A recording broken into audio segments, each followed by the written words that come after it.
Hello అండి, PCOS సిరీస్లో second part గురించి మాట్లాడతాను. సో పాలిసిస్టిక్ ఓవరీస్ లక్షణాలు ఏంటో మనం చూసాము. సో పాలిసిస్టిక్ ఓవరీస్ని ఎలా డయాగ్నోస్ చేస్తారో మాట్లాడుకుందాం. సో అందరూ ఎక్కువగా ఫాలో అయ్యే క్రైటీరియా నేను చెప్తానండి.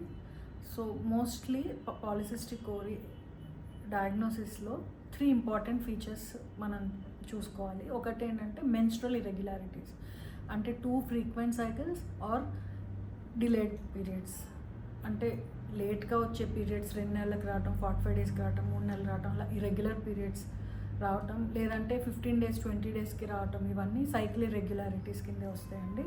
ఇది one of the points. Second point వచ్చి అల్ట్రాసౌండ్లో పాలిసిస్టిక్ ఓవరీ ఫీచర్స్ ఉండటం అండి.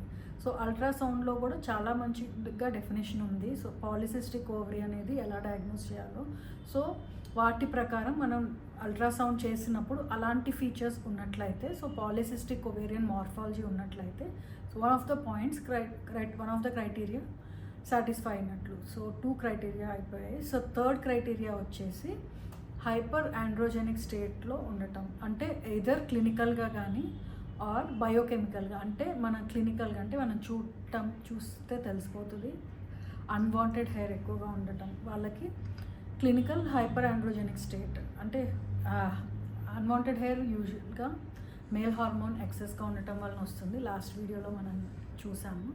సో అది ఉన్నా ఆర్ బ్లడ్ టెస్ట్ చేసినప్పుడు మేల్ హార్మోన్ లెవెల్స్ ఎక్కువగా ఉన్నా కూడా ఇది one of the criteria satisfy అయినట్లు. సో 3 క్రైటీరియాలో ఒకటి మెన్స్ట్రల్ ఇర్రెగ్యులారిటీస్, ఒకటి అల్ట్రాసౌండ్ ఫీచర్స్, ఇంకొకటి మేల్ హార్మోన్ ఎక్సెస్ ఐదర్ క్లినికల్గా అయినా ఆర్ బ్లడ్ టెస్ట్లో అయినా ఉన్నట్లయితే, సో ఈ 3 క్రైటీరియాలో ఏవైనా 2 క్రైటీరియా సాటిస్ఫై అయినట్లయితే మనకి ఒక పేషెంట్కి పాలిసిస్టిక్ ఓవరీస్ ఉంది అని మనం డయాగ్నోస్ చేయవచ్చు.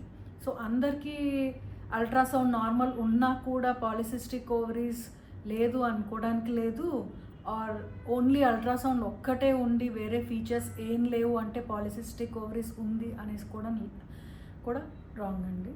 సో ఇది ప్రాపర్ డయాగ్నోసిస్ చేయాలి అంటే ఈ 3 మనం చేయాల్సి వస్తుంది. Thank you.